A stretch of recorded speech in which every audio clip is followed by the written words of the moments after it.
करें तो कोई बात नहीं, अपने हैं, माफ करते चलो, इनसे क्या झगड़ा करना। आपका भाई आपका अपमान कर रहा, माना कि आपका सगा भाई आपका अपमान कर रहा है, तो क्या लड़ोगे उससे? तुम्हारी तो भाई है, इसलिए उसे उसकी तरफ ना देखो। पागल हो गया, दिमाग खराब है, कुत्ता सवार है इसके ऊपर, भौंकने दो। कहां इससे मुंह लगा रहे हो? क्योंकि वो मेरे भाई ही तो है।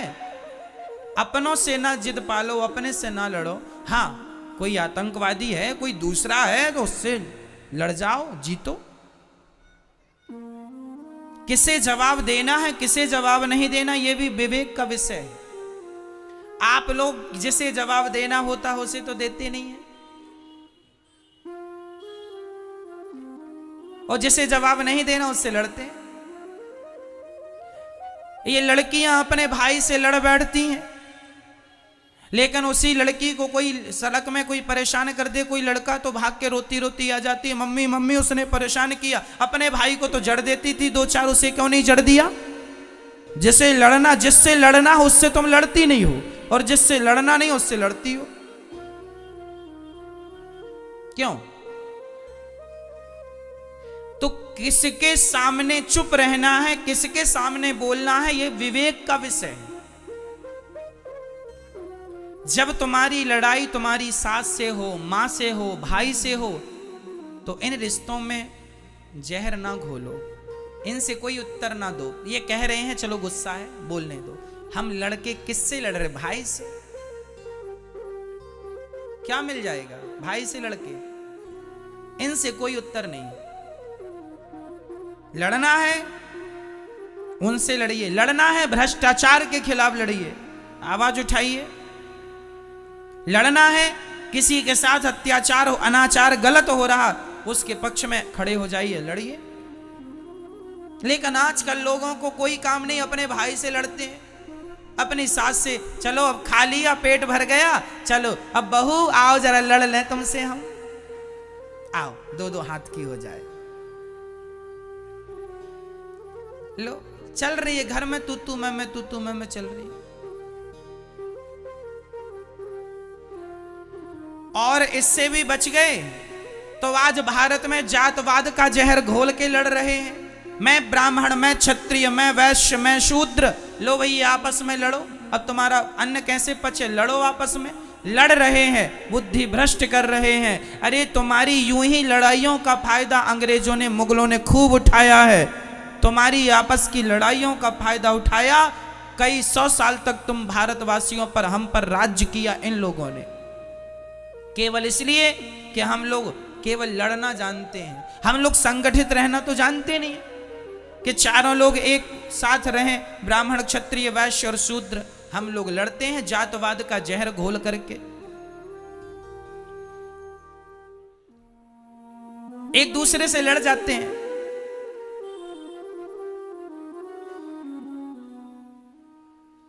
ऐसे ही लड़ो आपस में, कल फिर कोई और आएगा तुम्हारे देश में कब्जा कर लेगा, फिर करना उसकी गुलामी। आदत हो गई है गुलामी करने की तुम्हारी, कभी मुगलों की कभी अंग्रेजों की। अब ऐसी फिर लड़ो, फिर करना किसी की गुलामी। मेरी मां, मेरे नौजवान दोस्तों, जाग जाओ, सबको गले से लगाओ, कोई जातवाद नहीं है। गुर्जर कहता है मैं बड़ा, जाट कहता है मैं बड़ा, ब्राह्मण कहता है मैं बड़ा, क्षत्रिय कहता है मैं बड़ा। वो फलाने गुर्जर और जाट आपस में लड़ जाते हैं। क्यों लड़ती हो? तुम दो थोड़ी हो, तुम एक हो। क्षत्रिय और वैश्य आपस में लड़ जाते हैं, तुम दो हो क्या? अरे ऐसे ही लड़ते रहोगे तो कैसे काम बनेगा? आज बहुत सारे मुसलमान लोग ना हिंदुओं के नाम की फेसबुक में आईडी बना लेते हैं और वो जाट बन गए, अपने आप को जाट बन के गुर्जर को गाली दे दी, एक ने गुर्जर बन के जाट को गाली दे दी। वो है मुसलमान और लड़ा रहे हैं हम सबको, लो आप और हम लड़ रहे हैं अज्ञानवश। खूब ऐसा चलता है। क्षत्रिय लोग ब्राह्मणों को गाली दे देते हैं, ब्राह्मण लोग क्षत्रियों को गाली देते हैं। गाली ना हम तुम्हें देते हैं ना तुम हमें देते हो। तीसरा ही मंथरा, कैकई और दशरथ जी में कोई भेद नहीं था, भेद पैदा करने वाली ये मंथरा है। उसी तरह आज भी समाज में कुछ लोग भेद पैदा करने वाले हैं। ऐसे लोगों से अपने आप को बचा के रखना है और आप संगठित रहिएगा। रामचरितमानस में लिखा है, जहां सुमति तहां संपत्ति नाना, जहां कुमति तहां विपत्ति निदाना। जहां संगठन है वहां सब प्रकार की खुशहाली है। जहां झगड़ा है, यदि आपस में हम बिखर गए, ये चार उंगलियां अलग अलग हैं, चारों एक हो जाएंगी, मुट्ठी हो जाएगा, एक मार दो दांत टूट जाएंगे, वो चारों अलग अलग रहेंगी तो कुछ नहीं कर पाओगे आप। इसलिए संगठित। झाड़ू एक होती है ना, कचरे को साफ करती है, पर वही झाड़ू बिखर जाए तो स्वयं कचरा बन जाती है। यदि बिखर गए तो कचरे हो जाओगे। इसलिए मेरी मां, संगठित रहना। बच्चों को कहना आपस में लड़ाई ना किया करें, भेदभाव मिटा दो। ब्राह्मण क्षत्रिय वैश्य शूद्र हिंदू हम एक हैं। बटो मत, बट जाओगे तो अस्तित्व खतरे में पड़ जाएगा। सब जरूरी है, ज्ञान जरूरी है, विज्ञान जरूरी है, भक्ति जरूरी है, सब जरूरी है, संगठन भी जरूरी है। हम संगठित रहें। हम चार भाई हैं, एक बाप की संतान हैं। बताओ ब्राह्मण का पिता कौन? ब्राह्मण का पिता कौन? ब्राह्मणोस्य मुखमासीद बाहु राजन्यः कृतः ऊरु तदस्य जदवैश्यः पदभ्यांगुं शूद्रो अजायत। वेद मंत्र है ये। वेद में लिखा है भगवान नारायण के मुख से ब्राह्मण का जन्म हुआ, भगवान नारायण की भुजाओं से क्षत्रिय का जन्म हुआ, भगवान नारायण की जंघा से वैश्य का जन्म हुआ और भगवान नारायण के चरणों से शूद्र का जन्म हुआ। तो चारों के पिता एक ही हुए कि नहीं? पिता कौन है? नारायण। भगवान नारायण से ही ब्राह्मण क्षत्रिय वैश्य और शूद्र का जन्म हुआ। जब हम एक ही बाप की संतान हैं तो फिर झगड़ा किस बात का है? हम तो चारों एक ही हुए। गुण कर्म विभागशः, केवल आदमी के गुण कर्म के कारण विभाग हो गए। भगवान ने कह दिया एक पिता के विपुल कुमारा, एक बाप की चार संतानें थी, एक बेटा जरा ज्ञानी था तो बेटे का नाम रख दिया ब्राह्मण। क्या नाम रखा? ये ब्राह्मण है। एक बेटा ज्यादा युद्ध कौशल था, युद्ध में कुशल था, नाम रख दिया क्षत्रिय। एक जरा पैसे पे जरा ध्यान था तो नाम रख दिया वैश्य। और एक बेटे का सेवा में मन था, तीनों का सहयोग करता था, तीनों से प्यार करता था, उसका नाम रख दिया शूद्र। एक्चुअली शूद्र जात नहीं है, ब्राह्मण जात नहीं है, क्षत्रिय कोई जात नहीं है। ये तो हमारे बाप दादों के नाम थे। ब्राह्मण नाम का आदमी था, उसकी जितनी संतान हुई तो ब्राह्मण के नाम से जानी गई। क्षत्रिय नाम के आदमी की जितनी संतान हुई क्षत्रिय के नाम से। हम लोग एक ही पिता की संतान है। मूल में पिता एक है, नारायण। केवल व्यवस्थाएं बनाने के लिए चार विभाग किए गए कि ब्राह्मण वेद बचाएंगे, क्षत्रिय अपना देश बचाना, वैश्य पैसा बचाना और शूद्र इन तीनों का सपोर्ट करना।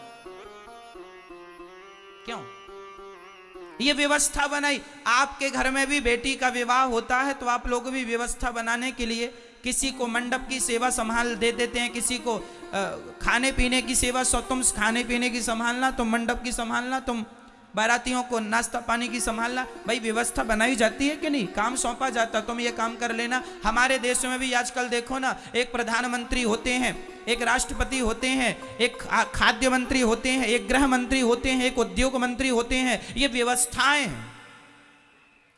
उद्योग का काम करना है, उद्योग मंत्री से मिल लो, और दूसरे काम है तो इन मंत्री से मिल लो, उन मंत्री से मिल लो। क्यों भाई? ये व्यवस्थाएं हैं। फलाना मंत्री, फलाना मंत्री, फलाना शिक्षा का संबंध है तो शिक्षा मंत्री से बात करो। पैसे की दिक्कत है, वित्त मंत्री से बात करो। क्यों? ये व्यवस्थाएं हैं। उसी प्रकार भगवान ने व्यवस्थाओं के लिए चार लोगों को बनाया, ब्राह्मण क्षत्रिय और वैश्य।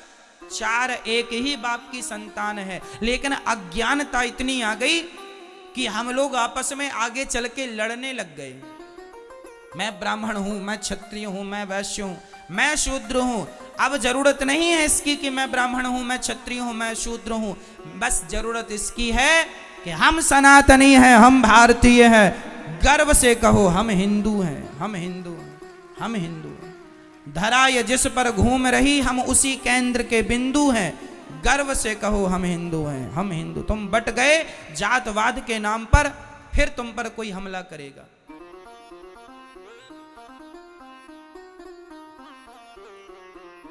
आज क्रिश्चियन लोग गांव-गांव में जाके हिंदुओं के गांव को धर्म परिवर्तन करा रहे हैं और हिंदुओं के गांव को जो कम पढ़े लिखे लोग थे उनको क्रिश्चियन बना रहे हैं। तुम ऐसे ही अपनी अकड़ में रहे आना कि मैं ब्राह्मण हूं, मैं क्षत्रिय हूं, मैं वैश्य हूं, मैं शूद्र हूं। आगे चल के सारे हिंदू क्रिश्चियन बन रहे हैं। क्रिश्चियनों की एक बहुत बड़ी साजिश चल रही है। फिर क्या होगा जब सब लोग वही बन जाएंगे? कौन होगा तुम्हारी पक्ष की बात रखने वाला? कौन होगा तुम्हारा पक्ष लेने वाला?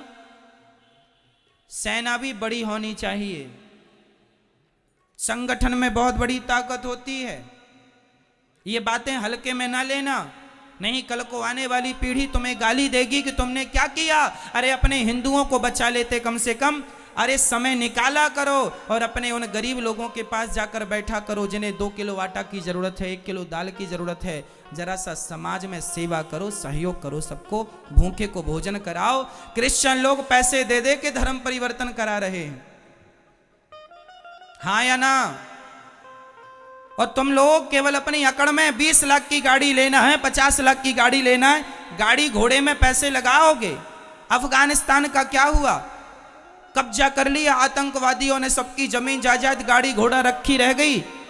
यदि तुम आपस में बढ़ जाओगे तुम्हारे ऊपर भी ऐसी कोई आके कब्जा कर लेगा, फिर भागते फिरना।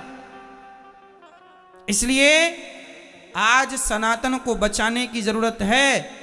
चलो हम ये नहीं कहते कि तुम मुसलमानों को हिंदू बनाओ, हम ये नहीं कहते क्रिश्चियनों को हिंदू बनाओ। जो हमारे हिंदू भाई हैं उन्हें तो बचा लो, जो धर्म परिवर्तन करने में लगे हुए हैं उन्हें तो गले लगा लो, उन लोगों को तो हृदय से लगाओ, नहीं तो बहुत नुकसान होगा और नुकसान सबका होगा।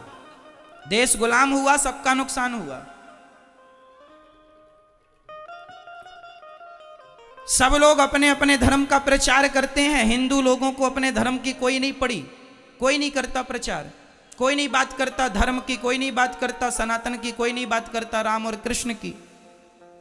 दया ही नहीं है लोगों के आगे। आज लोग, एक गरीब बाप गांव में मैंने देखा है साहब कि गांव का गरीब आदमी गिड़गिड़ाता है, भैया बेटी का विवाह जरा 5,000 दे दो। तो गांव का जो धन्ना सेठ होता है ना, वो 5,000 देता तो है पर ब्याज लेता है 10%, 15%, 5,000 का।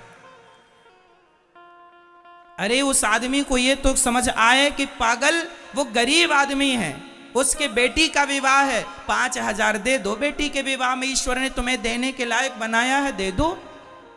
उस गरीब आदमी से तुम ब्याज वसूलोगे?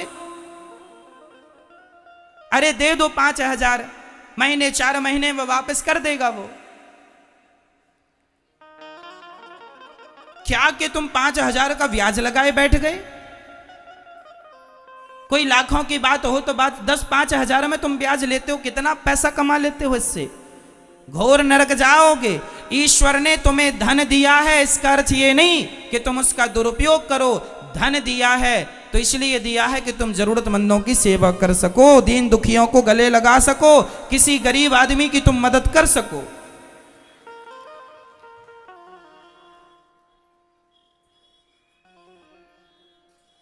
जीवन में ईश्वर ने दिया है, परोपकार करना चाहिए, घटता नहीं है। याद रखना, लिख के रखना, दान करे धन ना घटे, लिखा है ये।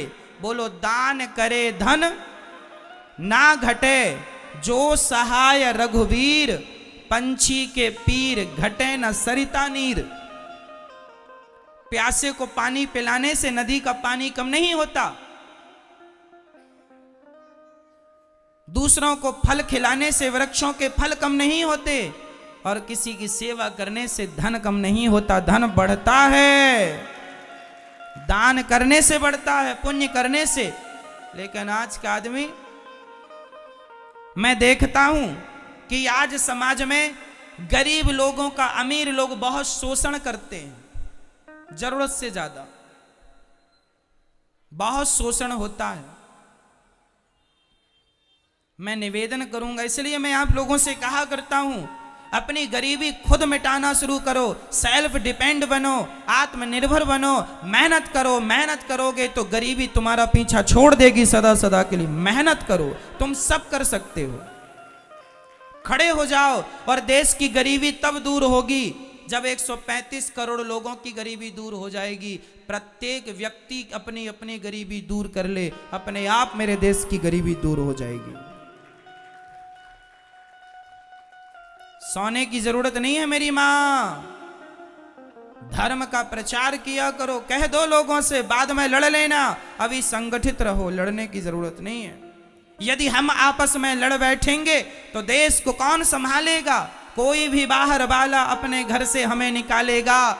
दीवानों, जरा होश करो मेरे देश प्रेमियों। बताओ, अंग्रेज कब भागे भारत से? 15 अगस्त 1947 को अंग्रेज लोग भाग के गए।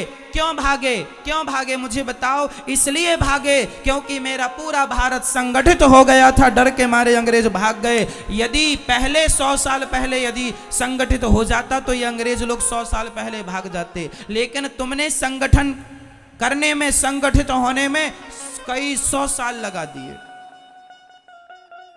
कई 100 साल लगा दिए संगठित होने में। और संगठित जिस दिन हो गए, भाग गए कि नहीं अंग्रेज?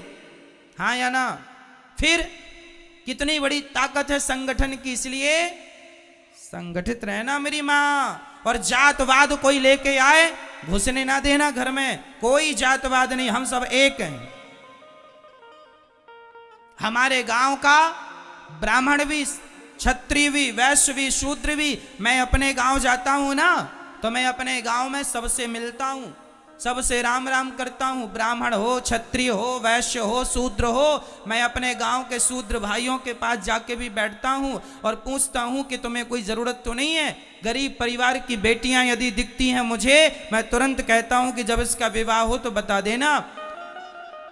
जब से दास अनिरुद्ध ने होश संभाला है, तब से हमारे गांव में किसी भी बेटी का विवाह होता है गरीब परिवार की, सबकी बेटियों के विवाह में भोजन की व्यवस्था दास अनिरुद्ध कराता है।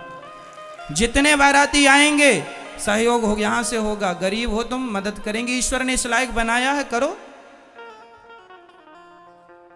अरे 10-20 हजार में तुम्हारा कुछ नहीं घट जाता, पर 10-20 हजार में गरीब आदमी की बेटी का विवाह निपट जाता है।